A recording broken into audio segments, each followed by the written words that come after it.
If you're getting older and it feels like people are slowly disappearing from your life, listen to me for a moment, because there's a quiet fear nobody likes to say out loud. What happens when the phone stops ringing? When the people you built your identity around, your role, your usefulness, your place in their lives aren't there anymore? Most people distract themselves from that question. They stay busy. They stay loud. They stay surrounded. But the fear doesn't go away. It just waits. So stay with me to the end, because I'm going to give you 4 pillars that keep a person psychologically intact as they grow older. And the third one, that's the one that makes people go very quiet, because it exposes the real reason aging feels terrifying for so many. I'm not here to comfort you with cliches. I'm here to tell you the truth. Old age is not only a physical change. It's a psychological test. Kant said something brutal. You must become a law unto yourself. In plain language, that means this: if your peace depends on other people staying, approving, or needing you, you will suffer. But if your peace comes from your inner ground, you become unshakable. When we're young, we lean on relationships like crutches. And in old age, life removes those crutches, not to punish us, but to reveal what's real. This is the season where you discover which connections were love and which were just attachment. Kids move out, friends drift. A partner can feel like a stranger, and that's when people panic. They grab for noise, attention, company, anything to avoid the emptiness. But here's the twist. That emptiness is not the enemy, it's the doorway. Pillar #1. Being alone without becoming miserable. Pillar 1. You must learn to be alone without turning it into suffering. And I'm going to say this plainly because nobody tells you the truth when you're older. Loneliness isn't just I don't have people around. Loneliness is when you're not at peace with yourself, so the silence feels like a threat. That's why 2 people can live in the same empty house and have completely different lives. One person experiences quiet like a prison. The other experiences it like a sanctuary. I want you to picture a woman in a quiet apartment. It's evening, the sun is going down, the world outside is busy, but her space is calm. She sits by the window with a book and a cup of tea. She turns one page, then another, and she's not waiting for someone to call. She's not scrolling her phone like a life support machine. She's not bargaining with the universe like, please just send me somebody. She's simply there, and that's the part most people don't understand. She's not running from solitude. She's filling it with meaning, because being alone is not the tragedy. The tragedy is being alone and feeling like you're abandoned by life, like you've been removed from the world, like your value expired when people stop needing you. That's what turns silence into suffering.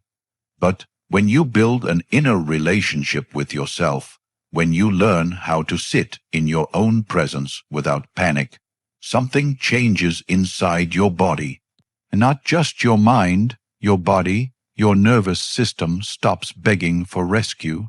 That's real freedom. When your nervous system stops searching for someone else to save you from your own presence. And I know for a lot of people that sounds impossible, because your whole life you were trained to be useful, to be needed, to be the helper, the provider, the caretaker, the one who holds the family together. So when the roles fade, it can feel like you fade. But listen, you are not fading. You are being called back to yourself.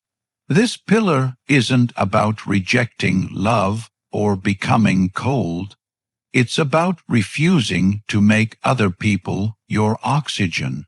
It's about learning to breathe in your own life again. So here's the question, and I want you to answer it honestly, even if the answer stings. When you're alone, do you feel peace, or do you feel like you're being punished? Because if being alone feels like punishment, it's not proof that you're broken. It's proof you've never been taught how to belong to yourself. And that can be learned, slowly, gently, one evening at a time. Now, here's where most people fail. They try to fix loneliness with people, but ignore the second pillar. Pillar #2. Order and daily rhythm. Pillar 2. Your day needs structure. And no, this is not about becoming rigid, boring, or turning your life into a checklist.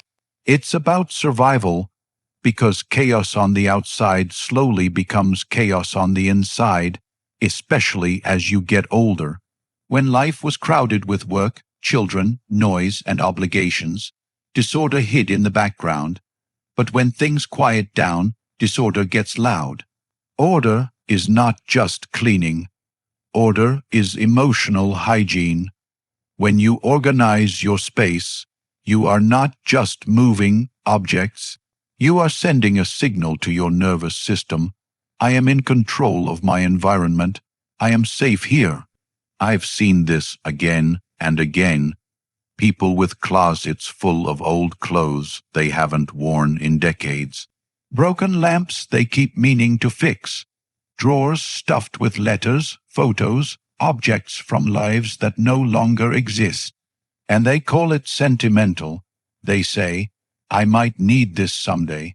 I can't throw that away. It reminds me of someone. But here's the truth most people avoid very often. That's not nostalgia. It's grief that never had a place to go. So, it's settled into the furniture. Every object you keep carries weight. Every unfinished corner quietly asks something of you. And when your home is full of emotional residue, your mind never fully rests. That's why some people wake up tired in a clean bed.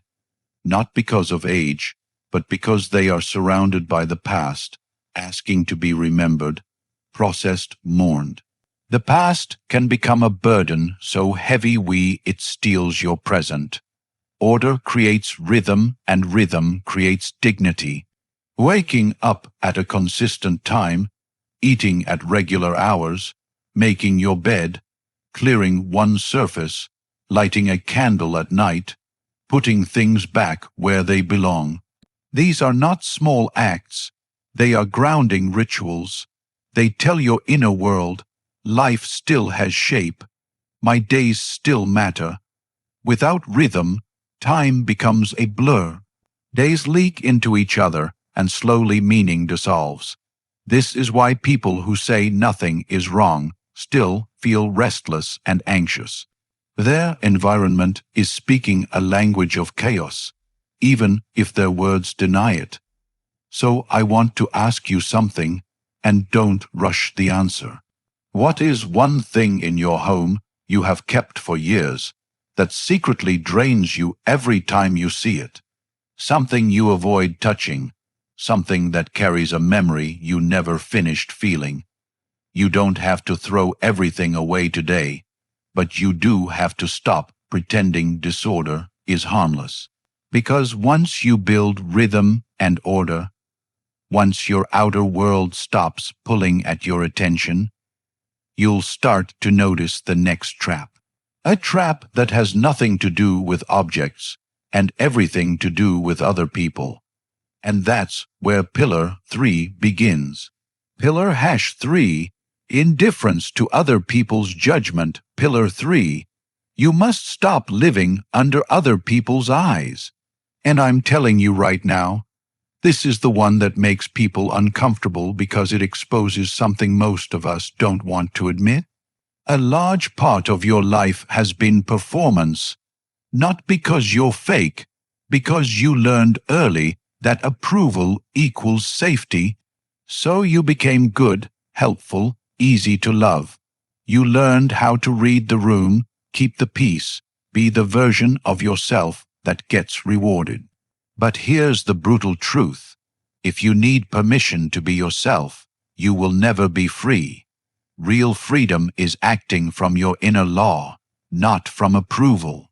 And old age has a strange way of dragging this into the light. Because when your body changes, when your social role shifts, when your circle gets smaller, the audience thins out, and suddenly you're left with a terrifying question. If nobody is watching, who am I? Let me give you a simple example. There's a man in the neighborhood who argues with his wife every night. Raised voices, doors closing, that tense silence afterward. But the next morning, he's outside smiling like a politician, telling everyone we're doing great. Life is good. Why? Because other people's opinions are often just mirrors of their fear. Fear of being judged, fear of being seen, fear of admitting the truth.